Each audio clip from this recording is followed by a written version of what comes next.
आचार संहिता लगी हुई है, लेकिन अब चुनावी माहौल जरूर है और ऐसे में गांव के लोगों के बीच में एक कड़ी समस्या बनी हुई है, जिसको लेकर गांव के लोग उस समस्या को लेकर अभी जूझ रहे हैं। फिलहाल मैं गांव बेगू में मौजूद हूं और आपको तस्वीरें दिखा दूं कि गांव के लोग यहां एकत्रित हो रहे हैं और सरकार के खिलाफ रोष जाहिर कर रहे हैं, क्योंकि जो सुविधाएं इनको मिलनी चाहिए थी 5 साल में अभी तक वो सुविधा नहीं मिली है और ऐसे में यहाँ के लोगों का जीना दुर्भर हो रहा है। इस वक्त गाँववासी मेरे साथ मौजूद हैं, बात करेंगे कि आज किस मुद्दे को लेकर यहाँ पर एकत्रित हुए हैं। फिलहाल मेरे साथ गांव के ही लोग हैं, उनसे बात कर लेते हैं। सर, क्या नाम है? गोल्डी बजाज जी।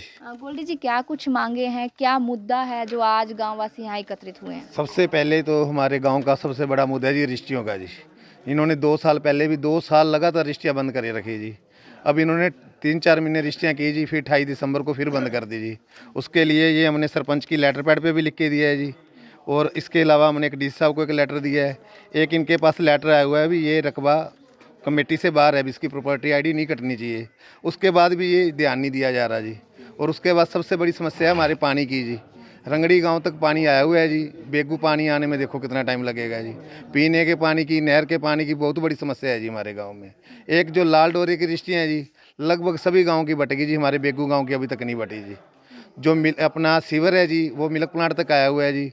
छप्पड़ के पानी की निकासी नहीं है, जब भी बारिश आती है 5-5 फुट पानी गांव में बढ़ जाता है जी। टेंडर हुआ है जी, फिर भी काम नहीं हो रहा जी। क्या कारण मानते हैं कि टेंडर भी हो गया और अभी तक काम नहीं हुआ? सरकार की नाकामी है जी, या अफसरों की नाकामी है, सरकार की नाकामी है जी। ये तो अफसरों ने काम करना है ना जी, या तो सरकार करवाए या अफसर काम करें जी। पैसा भी आया हुआ है जी। तो क्या अफसरों से मिले हैं इस मांग को लेकर? आपने बताया टेंडर पास हो गए हैं, बजट भी आ गया है। ये सरपंच साहब बीडीओ साहब को मिलते रहते हैं जी। हम रिश्तियों के रिगार्डिंग सारे गांव वाले मिले थे डीसी साहब को। अब डीसी साहब वीसी में बिजी हैं। पहली बार तो डीसी साहब टाइम ही नहीं देते, 11 से 2 बजे तक बैठने का टाइम है। डीसी साहब 2 बजे आते हैं जी और वीसी में बिजी हो जाते हैं जी। जो आम जनता आती है वो उनका वेट करती रहती है जी। इसलिए हम सारे जमींदार आज गाँव में इकट्ठे हुए हैं जी। तो पानी की समस्या कितने समय से? पानी की समस्या जी अब 2-3 सालों से बहुत ज़्यादा हुई पड़ी है जी। ये तो सरकार को चाहिए ना जी, उसका हल करना चाहिए। जब पानी मान लो, आपको पता है जी, पानी पीने की सबसे बड़ी समस्या है जी। कोई भी विधायक बनता है, वोट किस नाम के लेता है जी, मैं विकास करूंगा जी। 5-5 साल तक शक्ल ही नहीं दिखाते गांव में जी। अगला कहते मैंने पैसे दे के वोट लिए, हमें क्या जरूरत है ये काम करवाने की। तो अभी चुनावी माहौल बना हुआ है, गांव के अंदर लोग जरूर आएंगे, तो क्या गांववासी क्या मांग मूंग रखेंगे, किस तरह रहेगा? गांववासी पहली बात तो इस बार वोटों का बहिष्कार करेंगे जी, नोटा दबाएंगे जी हम, और एंट्री नहीं करनी दी जाएगी जब तक ये हमारी मांगे नहीं पूरी करती। हमारी मांगे रिटर्न में देंगे, ये हम फिर सोचेंगे हमने क्या करना है जी। लेकिन फिलहाल आज गांव वाले एकत्रित हुए हैं, क्या कुछ रणनीति बनाई है? सारा गांव इकट्ठा है जी हमारा, सारे गांव का हमारे माहौल बहुत अच्छा है जी। अब भी देखा आपने 50 जमींदार इकट्ठे हैं जी। सब जमींदार इकट्ठे होकर हम ये फसल खाली हुई थी रणनीति बनाएंगे जी।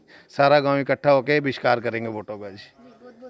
तो ये देखिए, अभी गांव के लोगों से हमने बात की है, जिस तरह मांग बताई कि क्या कुछ इनकी मांग है, और वहीं साथ साथ अभी चुनावी माहौल जरूर बना हुआ है और ख़ास रूप से जो प्रत्याशी मैदान में है उनको लेकर इन्होंने चेतावनी दी है कि जो हमारी मुख्य समस्या है वो अभी तक दूर नहीं हुई, और ऐसे में हम गाँव में जब वो वोट मांगने आएंगे तो हम खास रूप से उनका बहिष्कार करेंगे और गाँव के अंदर नो एंट्री के जो पोस्टर है वो लगाएंगे। फिलहाल अब देखना होगा कि गाँव वाले किस तरह से चुनावी माहौल में जो लोग आएंगे उनका स्वागत करेंगे। लेकिन फिलहाल जो गांव के लोगों की एकता जरूर दिखाई दे रही है, क्योंकि इनका कहना है कि जो नज़दीक लगते गांव हैं वहां तक पानी और प्रॉपर जो सेवाएं मिलनी चाहिए वो मिल रही है, लेकिन हमारा गांव है जो कि अभी भी पीछे रह चुका है, ना गांव को पानी मिल रहा है और गांव के अंदर कई जो समस्या है, खासकर रजिस्ट्री की समस्या भी इसने बताई कि अफसरों की नाकामी की वजह से इस तरह की हमें समस्या झेलनी पड़ रही है। सिरसा से डेली पोस्ट के लिए निशा खन्ना।